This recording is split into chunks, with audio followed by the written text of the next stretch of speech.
தெய்வம் நீ என்று உணர் யூடியூப் சேனல் உங்களை அன்புடன் வரவேற்கிறது.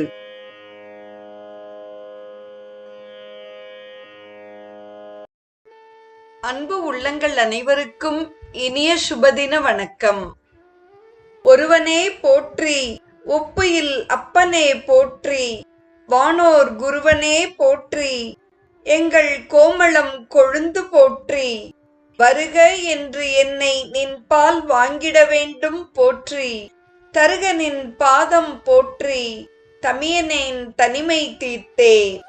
பலவாகத் தோன்றும் பொழுதும் நீ ஒருவன்தான் இருக்கிறாய், உயிர்கள் அனைத்துக்கும் நீ சிறந்த தந்தையாய் இருக்கிறாய். தேவர்களுக்கெல்லாம் நீ மூத்தவன், உயிர்கள் உள்ளத்தில் நீ நித்திய யவ்வனத்தில் இருக்கிறாய். உனக்கும் எனக்கும் உள்ள சம்யோகத்தை நீ உறுதிப்படுத்த வேண்டும். கதியற்றவனாக இருக்கும் என்னை உன்மயம் ஆக்கிக் கொள்க. எனது ஜீவ போதத்தை அகற்றிவிடு. உனது மகிமையை எண்ணி நான் உன்னையே போற்றுகிறேன் என்பதாக திருவாசகப் பாடலின் பொருள் அமைகிறது. ஆதிசங்கர பகவத் பாதர் அருளிச் செய்த சிவானந்த லகரியின் 38வது பாடலை இன்று நாம் சிந்திக்க இருக்கிறோம். பிராக் புண்ணியாச்சல மார்கதர்ஷித சுதாமூர்த்திஹி பிரசன்னக சிவக சோமக சத்குண சேவிதோ மிருகதரக பூர்ணஸ்தமோ மோச்சக சேதக புஷ்கர லக்ஷிதோ பவதி சேதானந்த பாத்தோ நிதிஹி பிராகல்பியேன விஜ்ரும்பதே சுமனசாம் விருத்திஸ்ததா ஜாயதே. தொடர்வது பாடலின் பொருள். பிராக் புண்ணியாச்சல மார்க, கிழக்கு திக்கில் உள்ள புனிதமான உதயகிரியின் வழியாக தர்ஷித சுதாமூர்த்திகி, காணப்பட்ட அமிர்த வடிவினனாயும், பிரசன்னக தெளிவானவனாயும், சிவக மங்களத்தை செய்பவனாயும், சத்குண சேவிதக திறந்த நட்சத்திர கூட்டங்களால் சூழப்பட்டவனாயும், மிருகதரக மான் வடிவை தன்னிடம் கொண்டவனாயும், பூர்ணக கலைகளில் பரிபூர்ணனாயும், தமோ மோச்சக இருளை போக்குபவனாயும் உள்ள சோமக சந்திரன், சேத்தக புஷ்கர லக்ஷிதக மனமாகிற ஆகாயத்தில் காணப்பட்டவனாக, பவதி சேத் ஆவான் எனில், ததா அப்பொழுது, ஆனந்த பாதோ நிதிஹி ஆனந்த கடல், பிராகல்பியேன விஜ்ரும்பதே கம்பீரமாக பொங்குகிறது, சுமனசாம் விருத்திகி ஜாயதே மலர்களுக்கு மலர்ச்சியானது ஏற்படுகிறது. தொடர்வது பாடலின் தெளிவுரை. இப்பாடல் சிவனுக்கும் சந்திரனுக்கும் ஸ்லேடை வடிவில் உள்ளது. முதலில் சந்திரனை குறித்த பொருளை நாம் இங்கு சிந்திப்போம்.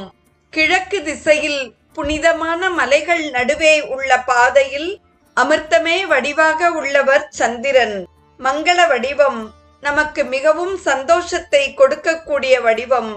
சோமன் என்பது சந்திரனின் ஒரு பெயராக அமைந்துள்ளது. சாதுக்கள் அந்த சந்திரனையே எப்பொழுதும் சேவிக்கிறார்கள்.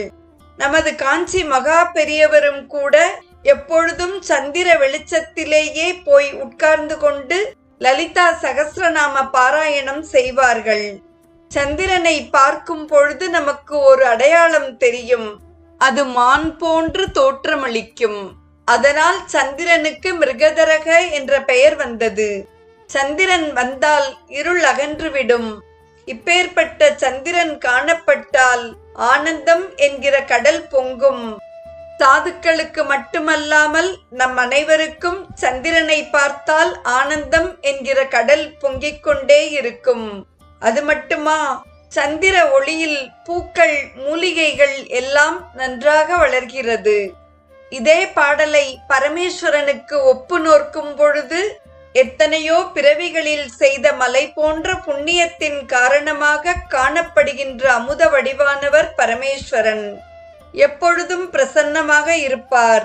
மங்கள வடிவம், நம் அனைவருக்கும் மங்களங்களை அருள்பவர், உமையோடு கூடியவர், சாதுக்களால் பூஜை செய்யப்படுபவர், கையில் மான் வைத்துக் கொண்டு இருக்கிறார், பரிபூரணனாக இருக்கிறார், அஞ்ஞானத்தை போக்குகிறார், இப்பேற்பட்ட பரமேஸ்வரனின் தரிசனம் கிடைக்கப் பெற்றால் நம் மனதில் ஆனந்தம் என்கிற கடல் பொங்கும், மனமாகிய பூ மலரும், சித்தம் தூய்மையாகும் என்பதாக பரமேஸ்வரன் குறித்த பொருள் அமைகிறது. சிவபெருமானையும் சந்திரனையும் ஸ்லேடையாக ஒத்த இப்பாடலை திருமதி பிரேமா நாராயண சுவாமி அவர்கள் பாட நாம் கேட்டு மகிழ்வோம். प्राक् पुण्याचल मार्गदर्शित, प्राक् पुण्याचल मार्गदर्शित, सुधामूर्तिगे प्रसन्न शिवः, सुधामूर्तिगे प्रसन्न शिवः, सोमः सद्गुण सेवितो मृगधरः, सोमः सद्गुण सेवितो मृगधरः, पूर्णस्तमो मोचकः, पूर्णस्तमो मोचकः, चेतः पुष्करलक्षितो भवति, चेतः पुष्करलक्षितो भवति, चेतानन्द पादो निधिः, चेतानन्द पादो निधिः, प्राकल्प्येन विजृम्भते सुमनसा, प्राकल्प्येन विजृम्भते सुमनसा, वृत्तिस्तथा जायते, वृत्तिस्तथा जायते,